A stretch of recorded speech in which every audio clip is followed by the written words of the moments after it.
Hello everyone, happy Tuesday. Excited to be here with another amazing training for all of my wonderful members here inside of the group. I want to tell each of you, this group has grown by about 120 people in the last, I would say, month. So it just tells me that everything that I'm sharing with all of you is resonating and that you're either sharing it with friends or people are seeing the activities in here. So I'm happy about that.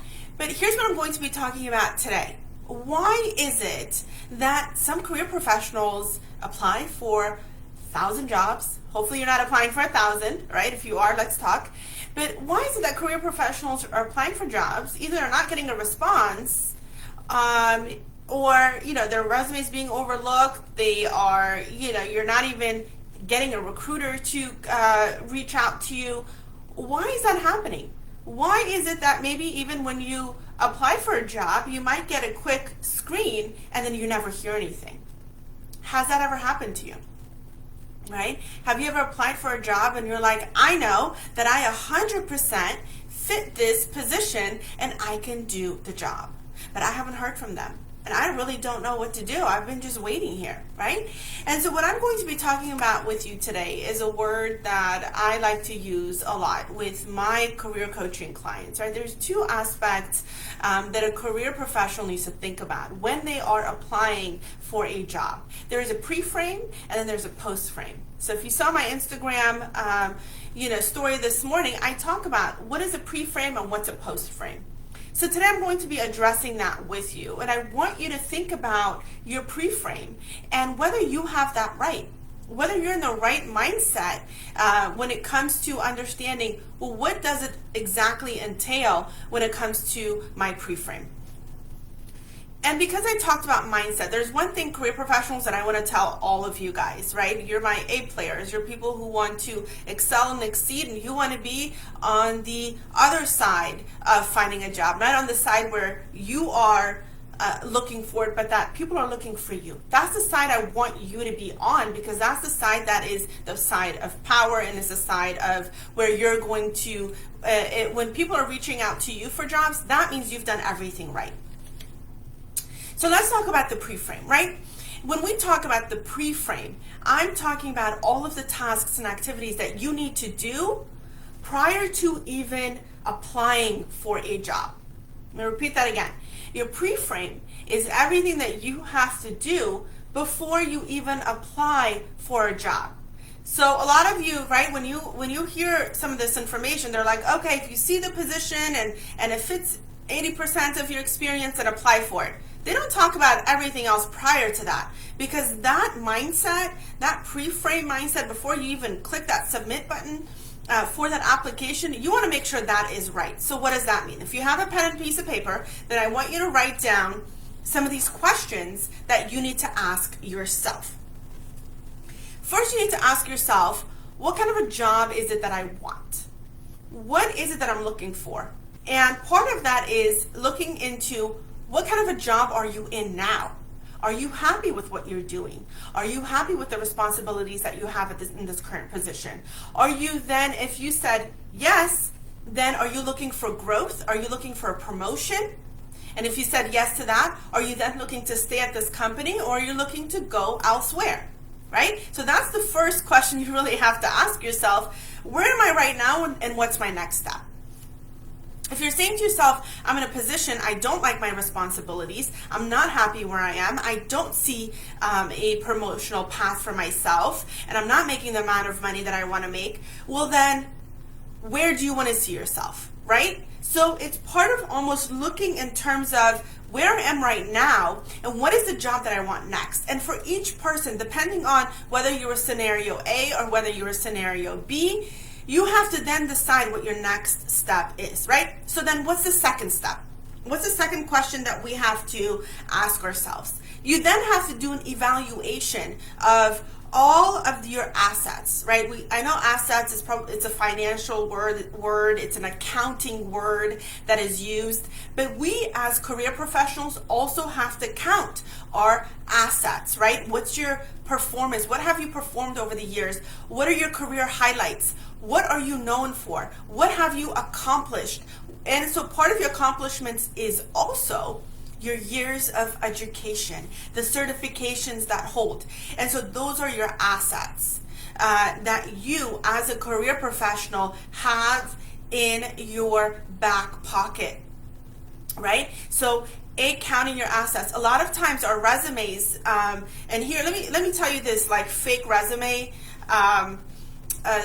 guidance that people put out there that your resume has to be a page and a half. Please don't follow that. That is not true. Your resume can be 10 pages long, but the important page on your resume is page 1, right? What does page 1 of your resume say?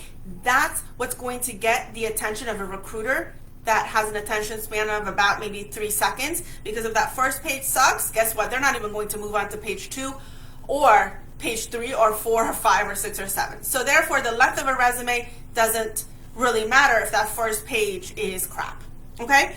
So we're talking about your assets, right? First, you want to ask yourself, what's the situation I'm in? Second, you want to calculate all of your assets, and you also want to look at all of the gaps that you have, right? And you say to yourself, man, I've been in a PM role for like 7 years. I don't have my PMP, and every position I want wants a PMP. That's you calculating your assets and looking at your gaps in terms of, okay, there is a gap that I need to fill because those are the kind of positions I'm going for. Here's another secret that I'm going to drop for you right now. You don't necessarily have to have your PMP in order to get the job that says PMP required. If you meet all of the requirements, you can say PMP in progress, will obtain it in the next 3, 4, 5, or 6 months. Please do not remove yourself or do not hold that back from applying for a position where you know you meet 80% of the requirements. You can say PMP in progress and still get the position. I'm telling you that because I've hired someone who said PMP in progress and they were able to get it. I'm telling you this because I was hired when my PMP was in progress and then I got it. So there's like things that you hear where people almost make it sound like it's concrete. Nothing in this world is ever concrete, and everything's up for negotiation. Every single thing is up for negotiation. It's whether you know whether it's up for negotiation or not.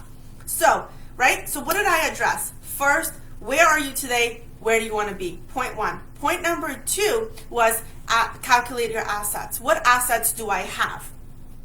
And then what you want to do is point number 3 is for you to go out there and see what jobs are there, right? And we want to do our analysis. We want to do our review. We want to do our benchmarking. We want to do our market study.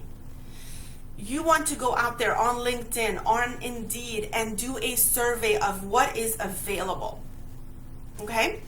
And when we do this survey, you're going to understand the position titles, the years of experience that's required. You're going to understand the kind of credentials that are needed, which will then make you go back to point 2, which was reviewing your assets. What do I need to add? What do I need to remove? And all of that, right? Do a survey and evaluation. Number 4, you want to go ahead and when you're doing your evaluation, have a little cheat sheet, an Excel sheet where you're writing down position title, name of the company, and salary, or when do they want to hire by. All the facts need to go right on an Excel sheet. Here's why I'm telling you this, because this is a part that has always gotten me success, right? When I tell you all, every single job I've ever interviewed for, I've gotten, that is 1,000% the case. Because here's a trick I'm going to tell all of you. So when I used to go and apply for jobs, I would do my research, everything I'm teaching you all today. I would find the company name and I would say, okay, let me go on LinkedIn to see who I know that works at this company. And then I would look at the HR manager. I would look at who is working at the company that I know, and I would send cold messages. Yes, I send cold messages. Hey, Majuba, listen, we used to work together on this company, and I see that we have a shared connection with company X, Y, and Z. Do you know anyone there? I'm really looking to apply for this position. You're most likely not going to get a response from like 5 first people, but you don't give up on that. You don't give up on that, because if you want the salary you want, if you want the position that you're looking for, you do have to work hard for it. So part of getting what you want is working hard for it. We can't just expect to say, I'm going to go ahead and put my resume on Indeed and maybe I'll get a phone call. You might get a phone call and you might get the first screening, but if you don't have any kind of leverage, you might not even make it to the interview. So what do? You put that Excel sheet, you put the company, and you find a mutual connection, as many mutual connections as you can, and you directly then submit your resume to that HR person. So what did you just do? You increased your lead, right? You increased your opportunity to get this job. Most people don't do this. What I'm teaching you guys is what I have been doing the 17 years of my career, is finding the connection. People who say, I'm going to leave a job and I'm going to, I don't care about my network. You're wrong, because your network is your asset. Your network is who's going to push your resume forward. Your good relationship, your good communication skills is what's going to push you forward. So people who give me this BS of, I left the job and I didn't even give a 2-week notice, guess what? That will bite you in the butt. No matter how difficult a job is, you do everything professionally. You give your 2 weeks and you have that political face, like as if the whole thing didn't even bother you. Because guess what? You are going to be reaching out to that network that potentially stab you in the back, and the opportunity will come where you're going to teach them a lesson. That has always happened to me in my professional and personal life. So what has happened, right? You reached out. You now have a connection in HR. Not only do these people have your resume from Indeed, but they now have an internal resume. They've submitted you have a second submission. That's not enough, right? That is not, I wouldn't stop right there. I would continue with finding more individuals that work at the company. And try to get your resume in as much as you can, as many time as you can. And if you can get a friend to hand deliver that resume to that HR person and directly put it in their inbox, that's when you have won. Okay? That's when you have increased your chance at about 80%. Do you see this is all part of the pre-frame? The pre-frame is a lot of work, but once you get used to doing this work, you are going to get exactly what you go out there what you want. Because at the end of the day, what do we want as career professionals? A solid title and a good company that pays us the amount of money that we deserve, and a company that appreciates us for who we are. So when you go out there and you're showing them that you're serious and you mean business, they're going to take you serious from the day that you walk into that office. I'm not going to go into the post frame too much, but I'm going to talk a little bit more about the pre-frame, how to get yourself into the interview, right? So already what you have done, you have submitted your resume through Indeed, you found the HR person on LinkedIn, connected with them, and guys, you do have to practice how you're going to be writing those emails to them, right? So that it doesn't get rejected. You send that email, you find a mutual friend, you find a mutual coworker, former coworker. It doesn't matter. Find a mutual person that you know that knows so-and-so, right? It's all about your network. So once the HR has your resume, they're going to give you a call. And here's the point of the pre-frame, and I'm going to explain to you guys what pre-frame means. When that HR person looks at your resume, they don't know you yet. They don't know what you sound like. They don't know what you look like. They don't know anything about you but what's on that resume. So if you have a crappy resume that's all over the place and it has grammatical errors, doesn't really show your experience, and you've omitted things because people have told you that your resume has to be a certain length, well, guess what? You, in everything that you're doing, even up until the point of your resume, you're creating the pre-frame. What does that mean? The HR person is, in their mind, creating a story of who you are. Pre-frame is the company, the interviewer, creating a story of who you are in their mind before even meeting you. So all those actions create the pre-frame. What story do you want to tell the company, the interviewer? And as much as and you want to be in charge of your storytelling, right? If you allow everything up in the open, right, they're going to create their own story. Why is it that recruiters call, they look at their resume, and you weren't able to capture their attention in the first minute? And they're like, you might not be the right person for this position, when you know you are the right person for the position. What happened? You weren't able to create your pre-frame, and the recruiter already had an idea of who you are because there was gaps in the stories, there was gaps in the information, and they're like, this person really isn't for me. And boom, they hang up the phone.